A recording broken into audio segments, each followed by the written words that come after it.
Hello everyone, this is Damiano from Voxel Smash, and today I will be talking with Nikolis Asimakis, who is the author of Into the Indies, a book which we reviewed recently on Voxel Smash, and we'll be discussing his work on the website Indie Game Picks, and also the mainstream press. Are they doing a good job covering indie games? What could they improve? What are they doing wrong? And all of that. Hope you enjoy. This is Damiano, and today I have with me Nikolis. I'm not sure if I got the accent right. I probably already forgot it.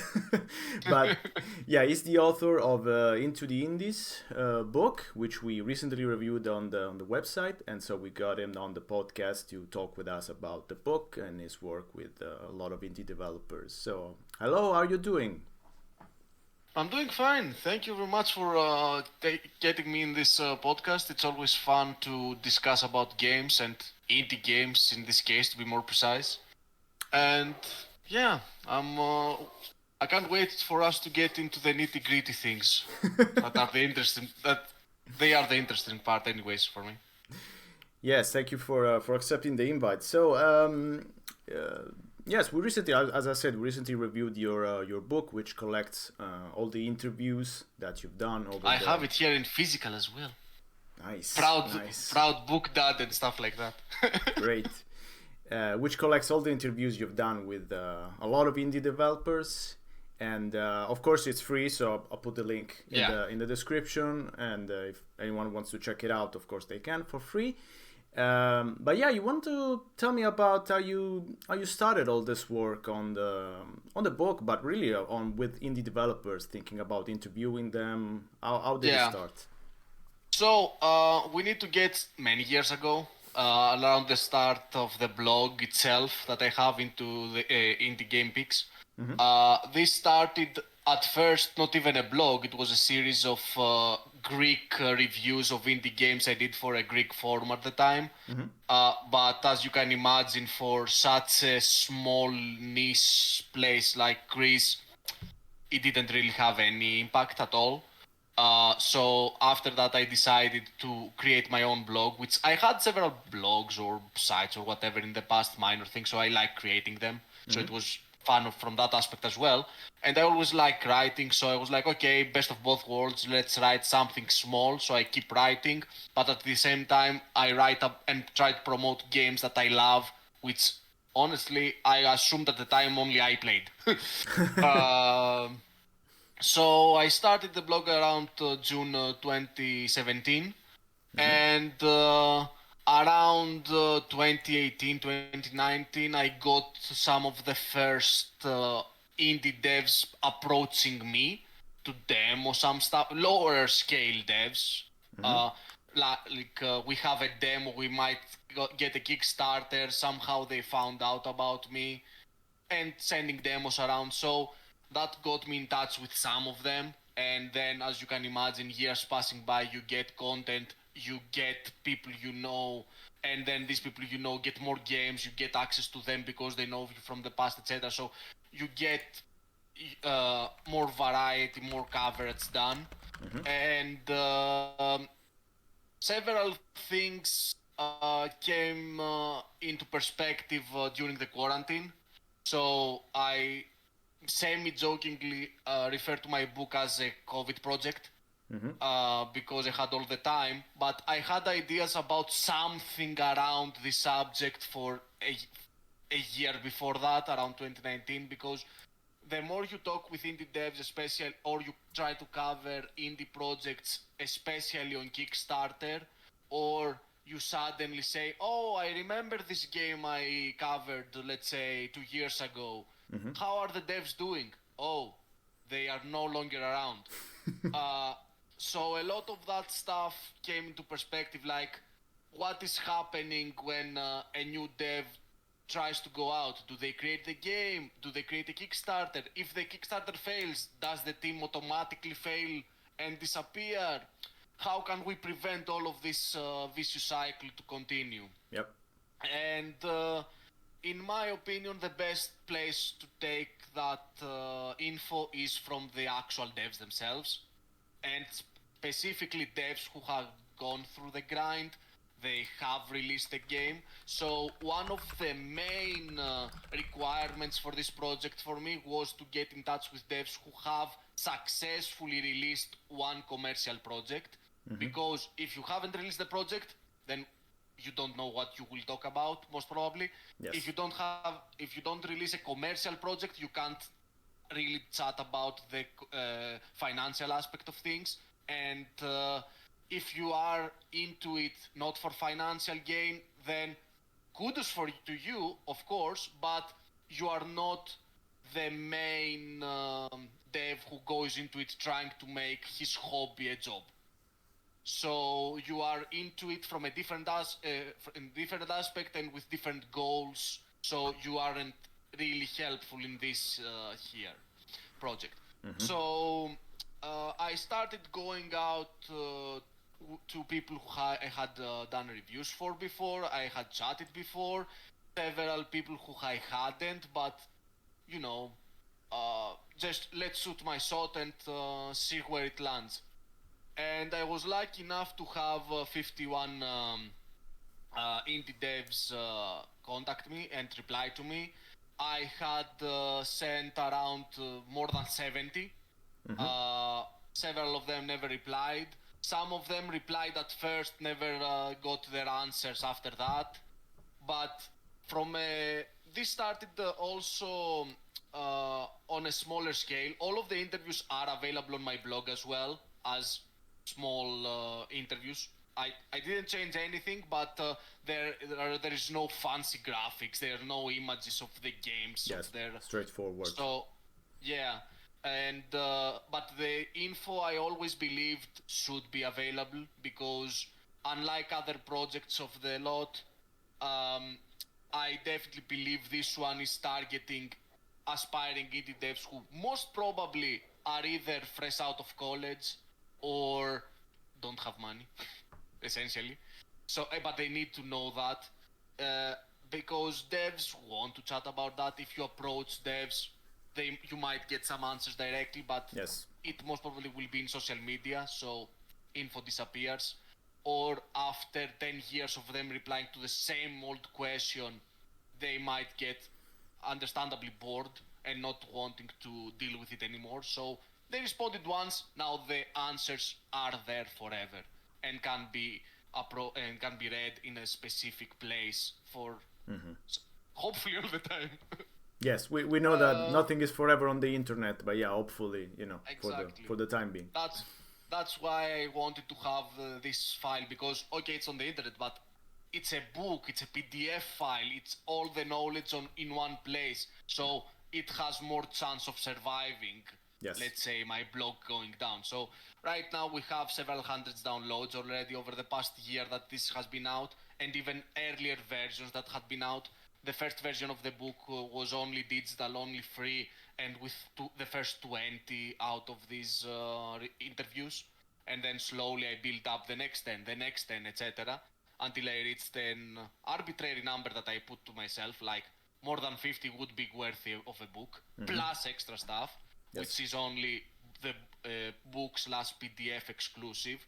The articles I had commissioned, which I also believe add into the discussion because I had people provide specific information about how to tackle marketing, how to avoid burnout, and the pride of myself, which you also noted in your review, was to have an actual dev crunch their numbers. Yes, that's I think that's definitely one of the most at least useful things out of the book, because it gives you really an idea of how much you can expect in terms of revenue after publishing a game, actually several games on Steam. Of course, experiences may vary, so you might get lucky. We might talk about it. For example, Vampire Survivors kind of a phenomenon, but that's once in a blue moon. So that's one game out of I don't know how many, 1,000 or a million even. So I think it's definitely useful to have that experience in numbers, in terms of numbers, real crunch like. And also, in my opinion, this particular dev would have his own challenges. We had discussed it privately before, because his chosen niche is a puzzle game, Yes. And to be honest with you, puzzle games and Steam are a weird hit. Perhaps he would be more successful as a mobile dev for that specific genre. So there is also genre limitation, niche limitations, where you put it out limitations. Some of the indie devs, for example, I have covered, have multi-platform games. Some are only Steam exclusive. So there are several aspects to discuss here. How easy it is to reach your niche and whether you are actually targeting consoles where your niche exists in. Yes. So it's even more complicated than just being a good game, unfortunately. Yes, yes, for sure. Especially now that the market has become really, really huge. In fact, just the other day I was reading an article from, I think it was Kodago, about sort of complaining that there were too many games, which is something strange if you think about, because how can you complain that there's too many games? I mean, I think it's beautiful that everyone gets their chance at expressing themselves and having a platform to do that, which is can reach so large of an audience. But of course, there's the obvious negative side, the fact that there's too much choice nowadays, and it's can be hard. I think many of your interviews, I think almost all of them, said that one of the main problems is getting noticed by the public and the press, especially. And this brings me to one of the questions I wanted to ask you. How do you think overall the mainstream press, so we're talking about the big sites like IGN, Kodagu, like I mentioned earlier, do you think they're doing a good job covering indie games? And if that No.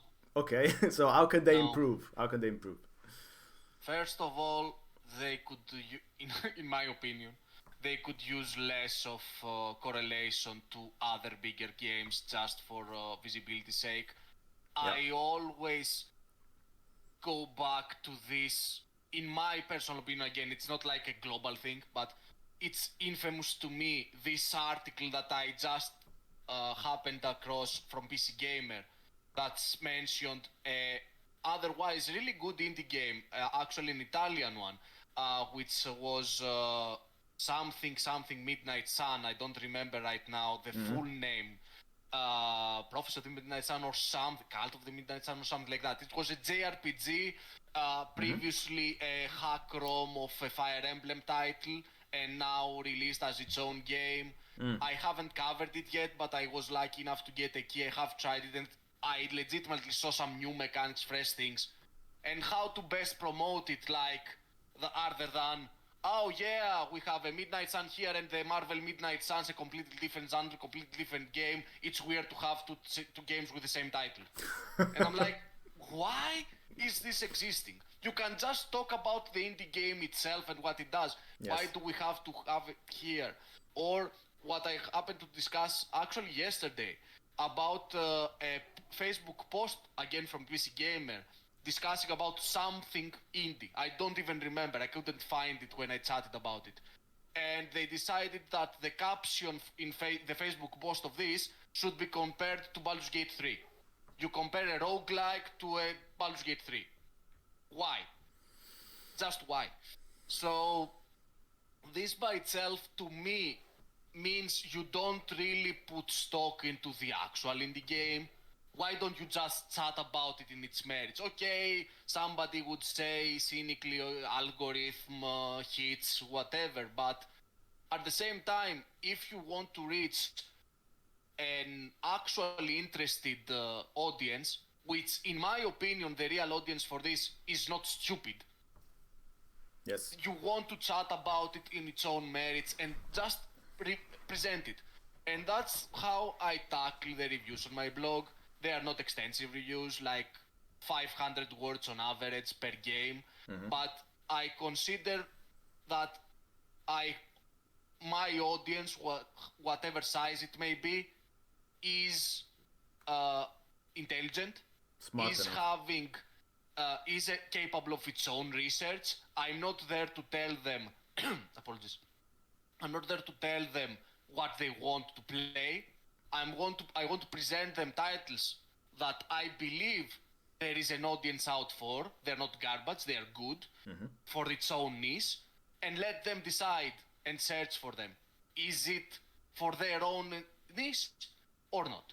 And let them decide whether to purchase or not. But I believe in that way, it's the most honest way to present a thing, because you let them play on their strengths. You just give them a place of reference. Yes. You Yes, make them visible. uh-huh. Yes, I understand what you mean, and again, I agree with the fact. I mean, the main problem is, of course, the fact that all these big sites rely on using headlines which make them relevant for Google or for their audience. So, for example, you were mentioning Baldur's Gate 3, but basically, once a big game comes out, I remember also this happening with Starfield, even though Starfield disappeared much quicker than Baldur's Gate 3, but okay.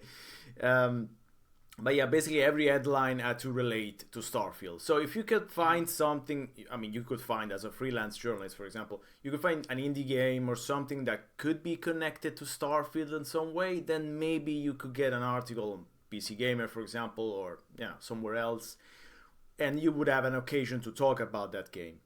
But if that game is not connected to the game of the moment, which most of the times it isn't, of course, because it wouldn't have any reason to be connected to Baldur's Gate 3 in that case, or Starfield in most of the case, then probably those big platforms are not interested. I mean, some of them do have maybe a weekly thing that they do, like an indie game of some sort, which can even be obscure, so it doesn't have to be.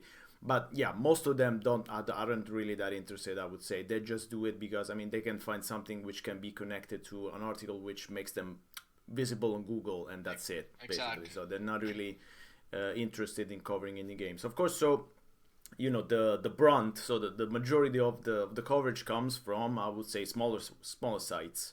Yeah. And from blogs. So apart from your site, which other website would you recommend if one is interested in discovering new indie games, for example? Have you find anything that you would recommend, or? I'm not really following sites, to be honest. I'm mostly interested in the first level of information, so I Okay. just check Twitter, check what my indie devs that I know follow around, or just even search Steam itself.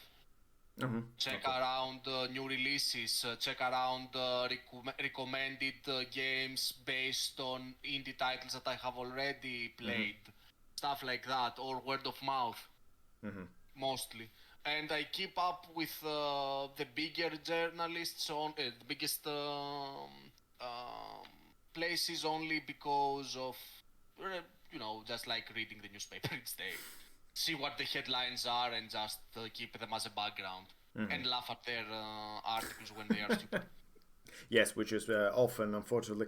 Yes, for example, at Voxel Smash, we do try to cover indies as much as possible. Again, as we mentioned earlier, of course, there's a lot of stuff. So, I mean, covering everything would be, even doing a disservice to most of the games, because you need time to actually play them and see if you can recommend them. I mean, myself, for example, as a reviewer, I've been reviewing all my life almost.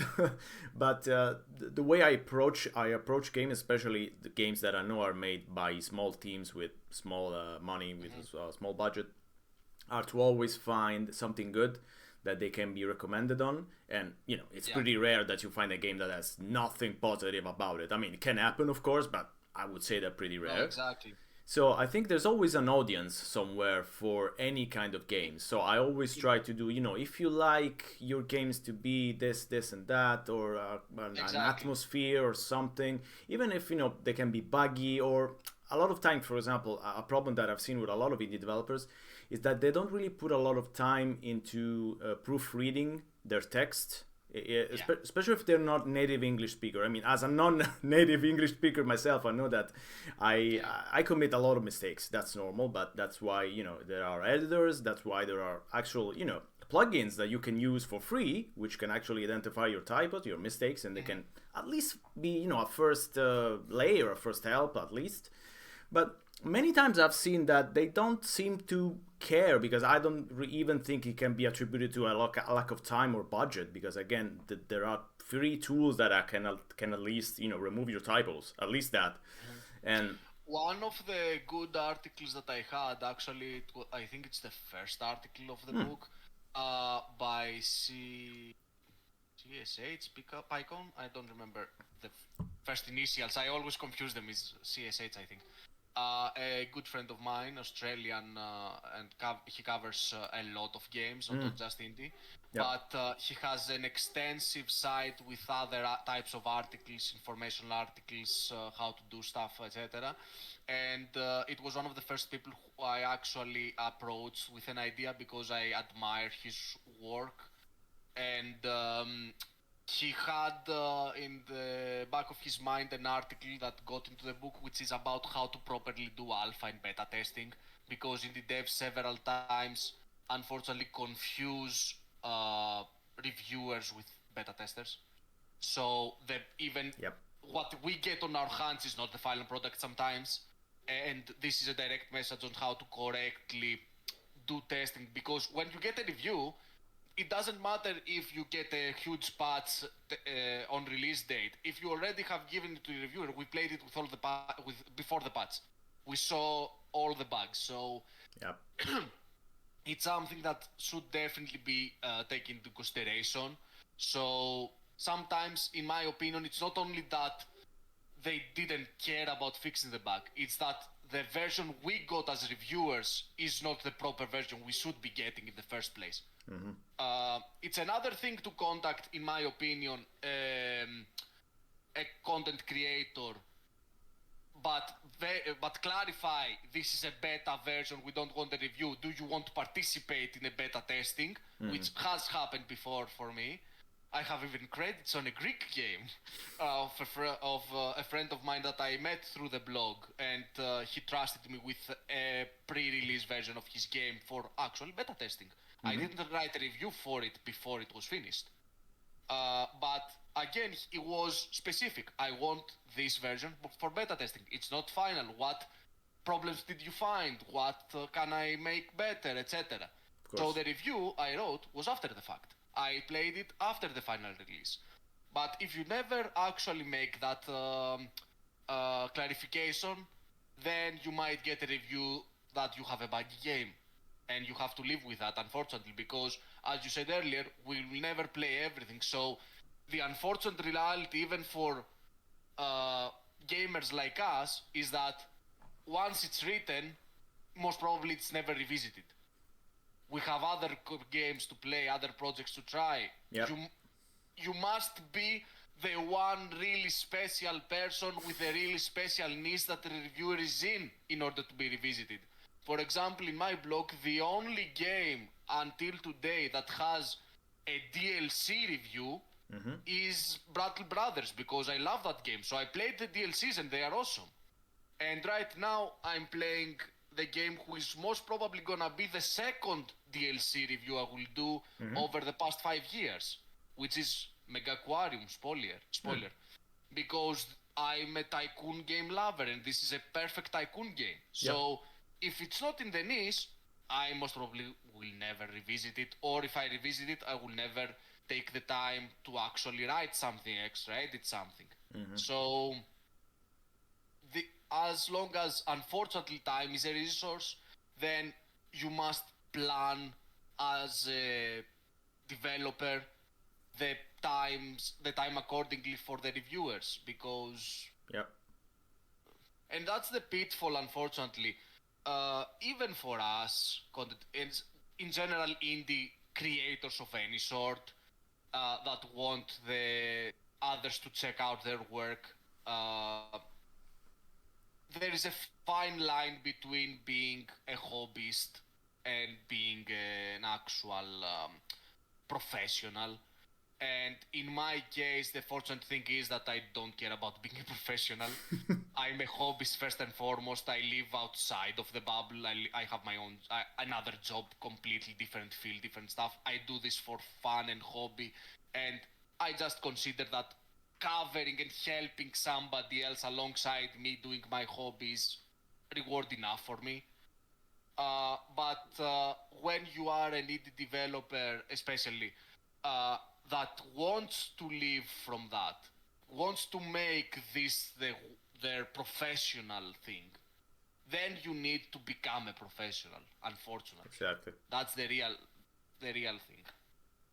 Yeah, and that is something that I think most of the times, at least, you can accomplish only by trying and failing, basically. So by learning, I would say. I mean, not even failing, but perhaps you don't need to fail, but you definitely need to learn and to experience it to get your game out there. To be honest, you will fail at something at some point. The bad thing is, everyone does. Here is, the real thing is here to learn from others' mistakes. So there are failures and failures. There are failures that are hindrances and will delay your game for a month. There are failures that will make you lose your house because you are in debt to the bank because of a game you never released.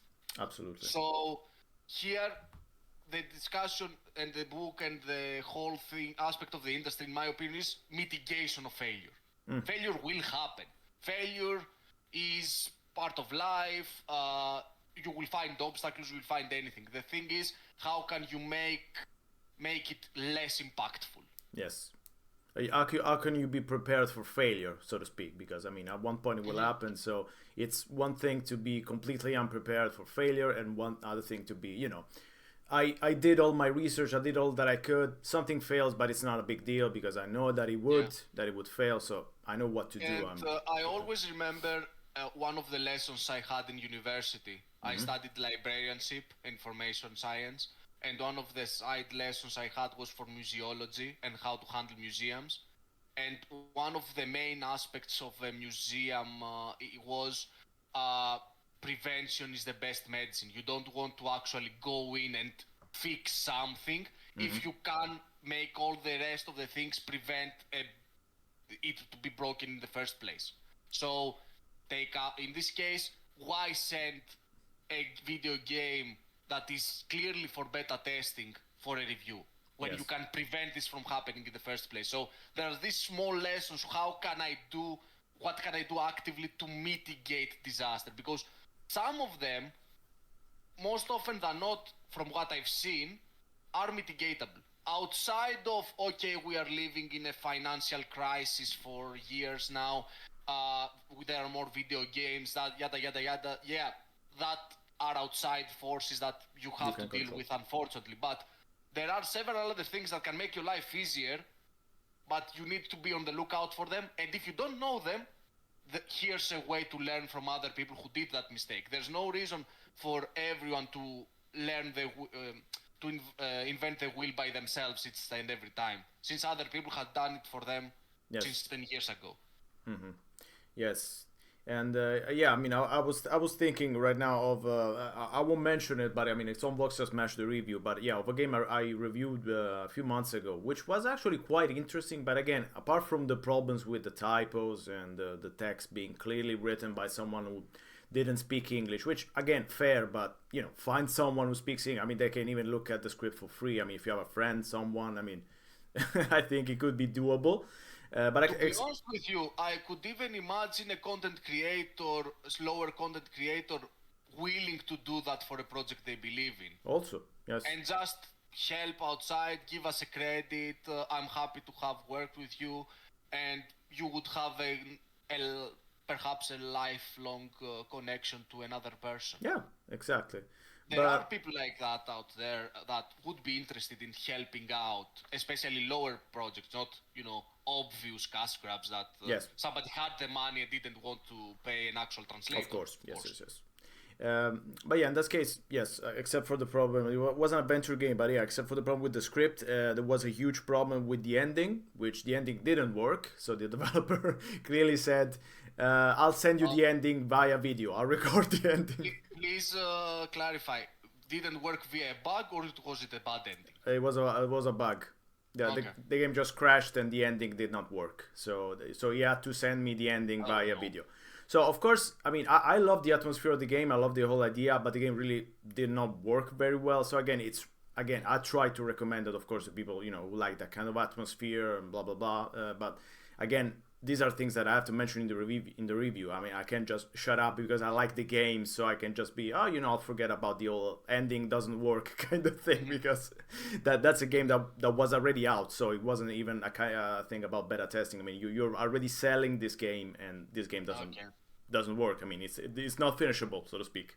So that's a problem. So yeah, there's definitely cases like this that you can at least, be able to at least say to the reviewer, I've been having some problems finishing this, so be forewarned that there might be problems with the ending. In case, let me know. So that might have been at least a good way to communicate a problem, but it didn't say anything. So I was just, I found myself stuck at the ending and had to see a video. So no player would accept that. No player that has paid that game and have, the lack of an ending because of a bug. So those are problems that you can definitely plan for, at least. Exactly. So another thing I wanted to talk, because we were talking about, indie games, but of course there's a lot of talk about the term indie games, and of course no one agree. Clearly there's no definition, because the definition, I would say, it has changed a lot over the years. We had sometime a definition, but this has been 10 years ago, 15 years ago now. Yes. And it's no longer valid. Yes, and I mean, today we've seen also like coverage from major outlets of games that you can really call indie. I mean, sure, they're made by a small team, but behind that small team there are companies with a lot of money. Yeah. So can we really call those indie games? I mean, are they really independent? I mean, indie at least means independent. So the very definition of the word would mean that you're not working at least behind a huge company. I mean, you might, of course, it doesn't, that doesn't need to exactly be on your own all the time, but yeah, I mean. The first thing you need to answer for yourself, and each person is unique, is, do you consider a publisher of whatever size an indie thing or not? I have seen some vehemently saying, if you have a publisher, no matter if it is the butcher shop across the street, you are not an indie game because you have a publisher. That's it. At the same time, you have publishers who consider themselves indie publishers. And they are not wrong, to be honest, in my opinion, because not everyone is EA, not everyone is Square Enix, not everyone is whatever. Yes. They are indies, and they they are indies that got a bit bigger. If we call it like a AA, AAA, whatever, in my personal opinion, an indie would be an F, and an indie that becomes a D, or perhaps in the best case a C, might be an indie publisher. Because most of the indie publishers I've seen, not some of the more of the Embracer type things that just got created as publishers, but for example, I remember, how was it called? Doge Games or something in the Philippines. They were an actual video game developer. I think they created Coffee Talk, if I remember correctly, from the top of my head. And they got such a large amount of money and, let's say, power, in the lack of better word right now, that they actually became an indie publisher for other Asian game devs, like Mojiken, for example. I Mojiken, just read So suddenly you have one of the players in a sector that became more famous and had more money, so suddenly they became an indie publisher in order to help more the other game devs around the area. Which, in my opinion, is the epitome of being an actual indie publisher. So when I see those things, I can't be way too cynical with the term and the publishing thing, because this always reminds me of my childhood as a heavy metal kid. It's always when it ends, when it's a band good, and when it does it commercially and they are sold out. I mean, if you want to do your thing, your hobby, your art as an actual job, you need to get paid, and you need stability, and you need to be able to do those things without being afraid of losing your house, of not having to eat, etc., etc. I understand that the most indie out there in the indie meter, if you can say it as that, are the half-starved, half-in-debt indie devs who have almost sold their house, their liver, and whatever in order to make the game out. Mm-hmm. But I can't fault all of them who want the extra stability. And I don't really think, in my opinion, that they are less of an indie dev unless they are signed for, let's say, an EA. I have trouble of... Do you remember the time when we called Child of Light an indie game and it was published by Ubisoft? Yep. Do you remember the time when we had the... How was it called? Unraveled? The game published by EA? Unraveled, the yes. EA Indies, the Ubisoft Indies? This was not too long ago, 10 years ago. Mm-hmm. So, and it was one of the biggest publishers around.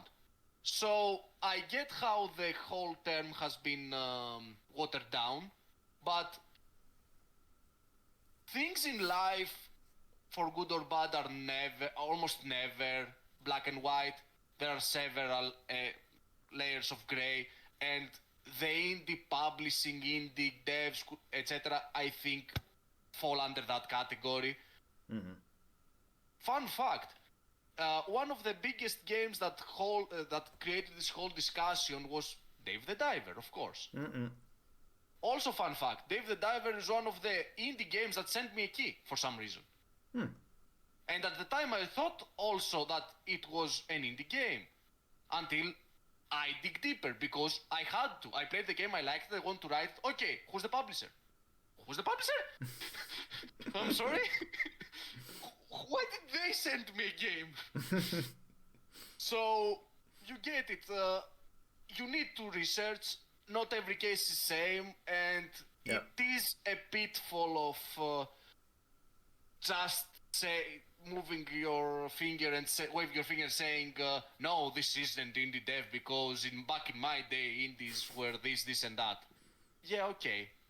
And back in my days, 20 years ago, Spiderweb was the only player around creating CRPGs, and they have their niche. So, if you read the book, I have both Spiderweb Softworks and Winterwolves, an Italian who creates visual novels. And both of them are 15 years and more in the industry, and both of them say the same thing. Back when we started, the niche was really less populated, so we would be able to create our niche and then have a name in the industry. Mm-hmm. So the industry is not the same, so why the term should be the same? But that doesn't make this term less valid. But at the same time, I've even seen my own version of the problem here, because I tend to cover games that I believe the first thing is that they are good. If I see a way too buggy game, I see something that I definitely consider not good, I will not even cover it. I don't believe in bad reviews in this case, because this is a slippery hole of just creating bad reviews for no reason. It's better to focus on the good ones. Time is really low here. Of course. We need to create good things. But at the same time, there are games that getting covered, so I might create a Darkest Dungeon 2 review because I like it, but they don't need me to make it known. Nope. So I might as well write about something that is less known. And at the same time, you have to do research, and you must use your own opinion on whether you consider something is indie enough. And I've seen some projects that I don't consider indie enough, so I will play them. I will not cover them. But it's an active thing. You are not, there's not just, I throw it here, throw it there. If you read my, the text I wrote for the blog, you know, the About Us or whatever text, what is this blog about? I wrote it in 2017. I considered at the time Devolver Digital the peak of the publishers that I will write about, because they were still small. Yeah. Right now, Devolver Digital is $1 billion or whatever. So, is this still valid or not? Is Tiny Build valid? I've wrote a lot about Tiny Build games. How large is Tiny Build? How large is Sacrifice? Yeah, things change. That's the thing, and yes, Does Haunted Chocolatier remains an indie? Okay, Stardew Valley was an indie hit, mega hit. Haunted Chocolatier is from, again, a single developer who handles a single project, who did a hit before. Is the second game to be considered an indie or not? yeah, I or will even play it. or even Undertale, which of course was created completely indie, but then became a huge franchise, and But now then, now it's strange to think of Undertale as indie. but then became a Super Smash Bros. Character. Exactly, and And they had Toby Fox at the same place with the creator of Super Smash Bros., which is named now for some reason I forgot. And they played Smash Bros. Together, and they collabed with music, and he created music for a Pokemon company or whatever project. So yeah, at the very it's least, some indies might want to become that person. of course, but yeah, but I mean. That's the thing about I mean India's become over time I think a sort of almost a tag, a sort of term of pride almost, which for some people I think almost means, oh, you know, it's indie, so this game is different, so this game is almost better than the But rest, which of course is not true. It just means it just fun means fact, indie. I've noticed a trend over the past couple of years or so, maximum, where projects which I personally consider indie don't even use the tag indie anymore. In Steam, for example. Yeah, I have a couple of examples right from the top of my head about that. And I was like, but you are still, let's say, 5 people developers. Okay, you might have a publisher, but it's one of the lesser tier publishers. You are in early access and your project screams indie. Why are you not using it? And I have seen some people who are actually afraid of using the indie tag just because of this whole debacle. yeah, And that makes me even weirder for me, because one of the personal criteria that I have here is that, let's check Steam.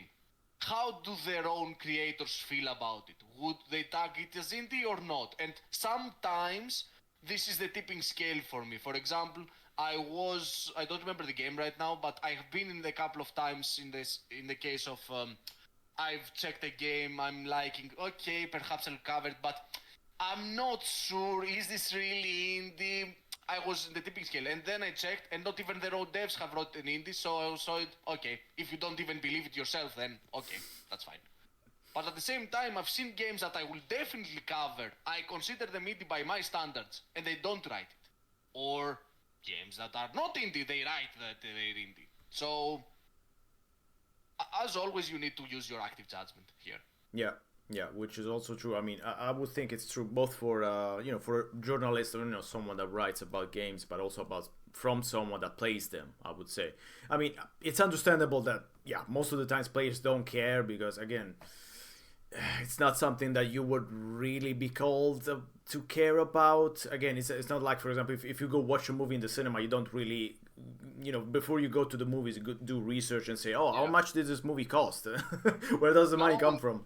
So no, this is exactly a critic versus critic debacle. It's nothing to do with the actual populace. Yes. The only thing here is whether you as a developer or whether you as a content creator of games want to cover a specific niche or whether you want to cover a game by itself. So the other things are just labels that are be throwing around, like, is this, if you take it to another industry, it's like movie critics clashing with themselves and the audience on whether something is actual art or whatever. It's the same thing. Or whether in the music industry, whether this heavy metal band is more heavy than the other because they have only one demo or they don't have the big label contract, etc., etc.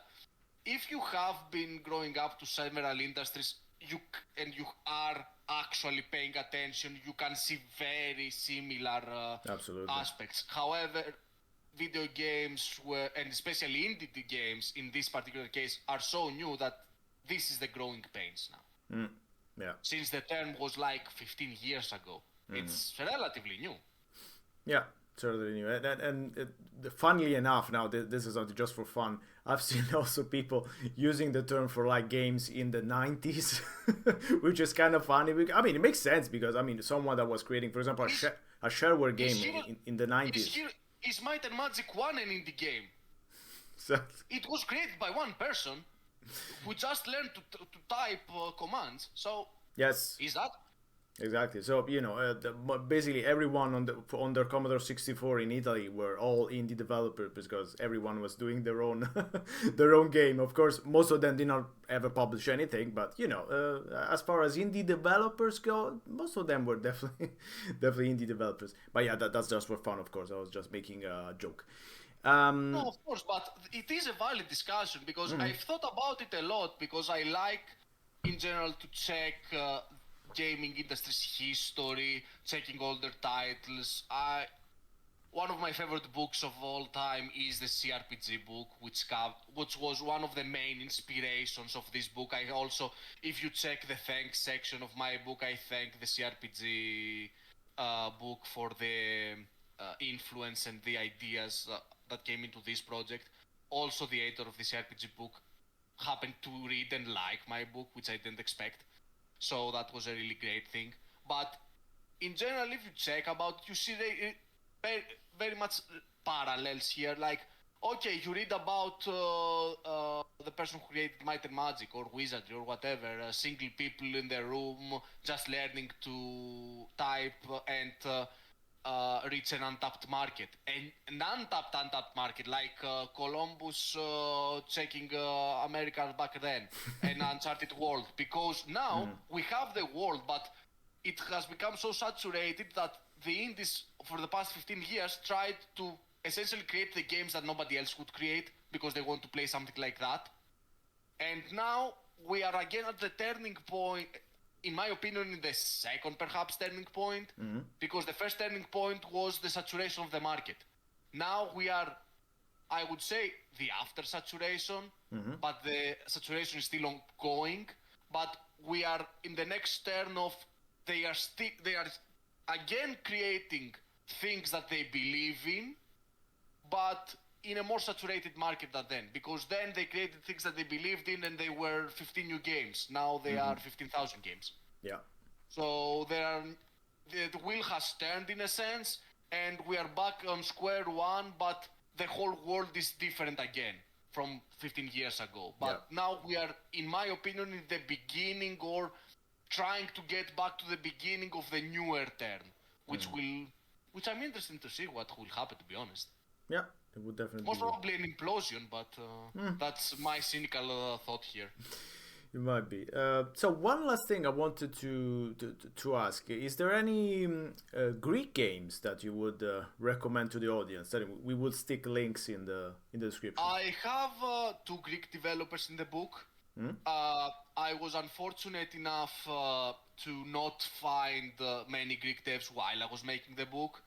Luck would have it that I made the most connections after I released the book, so it is what it is. Yeah. Though I kinda work on a side project right now, similar to the book, but more focused on the Greek reality. We'll see how that pans out. But as of games, in the book I have 2 devs. One is I don't remember his name right now, but he created some lower key horror games, and both of them are on Itch.io. The other one, Dion's Games, creates point-and-click adventures, and they are good. Other titles from the top of my head, the last one I played was called Windmills, and it's like a side-scroller with Dark Souls type of combat with dodge, parry, stamina. Okay. But despite me not being a real fan of all this mashup of genres, I found it really fun, and that's something for me when a game that on paper I wouldn't enjoy, I find enjoyable, so I definitely recommend this. Also, let me check some other things here. Actually, wasn't prepared for that question. And now my mind lagged. Yeah, Uh, we didn't discuss the question before, so my bad. yeah, no worries, no worries. Another one was both of them actually were released this year. Mm-hmm. One of them is called Homesick, Mm-hmm. and essentially is trying to be Frostpunk, but with a twist of a post-Fallout world. Mm-hmm. So you have to the currency is water, and you have to collect water, filter water, create. But all the rest is like a town creating, similar to Frostpunk. How Okay. you create the town, the buildings, and the people who work to survive, essentially. But in contrast to Frostpunk, they went here with an interesting twist of different stages with different challenges and a storyline. Mm-hmm. So you get a progressional storyline and challenges based on the new stages. So I found that really good. And the other one that just went, where is it? It's called Basements and Basilisks: Storms of Sorcery, Mm-hmm. and it is a visual novel covering a definitely not Dungeons and Dragons game, but having a fun storyline of at the same time seeing the shenanigans in game and the commentary of the actual players out of game. Short, sweet, and right to the point. And Okay. just a for future reference game that just I noticed while scrolling on my blog Mm-hmm. is Blockbuster Incorporated, which is not out yet. I have tested the demo before, and I think they're supposed to release on 2024, late 24, something like that. Mm-hmm. And it's a project close to my heart because they try to be the next The Movies game. Like the movies from Lionhead Studios. It Mm-hmm. was one of my favorite games back in Same. school.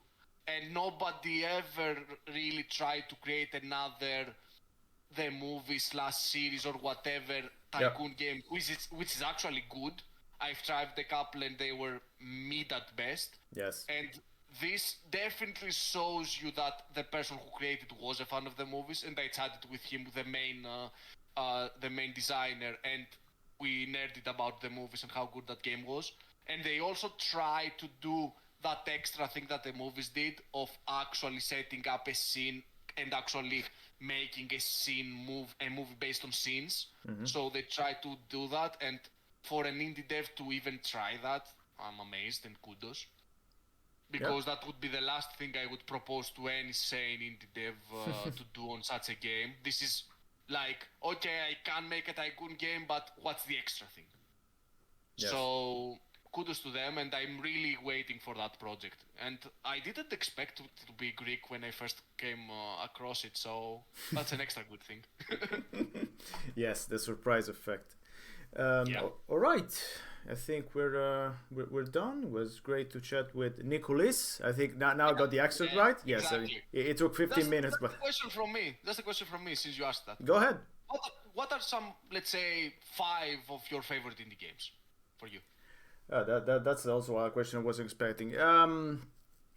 So, in terms of hours that I wasted on, I think definitely I would have to mention Vampire Survivors, obviously, because it was also a project that I've been following since it was still kind of unknown. I wouldn't say 100% unknown, but it was still not famous as it became later. So it was, still in its indie era, so if you can say that.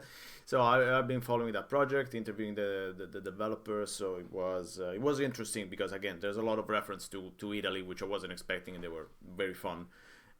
So yeah, in terms of hours wasted, definitely.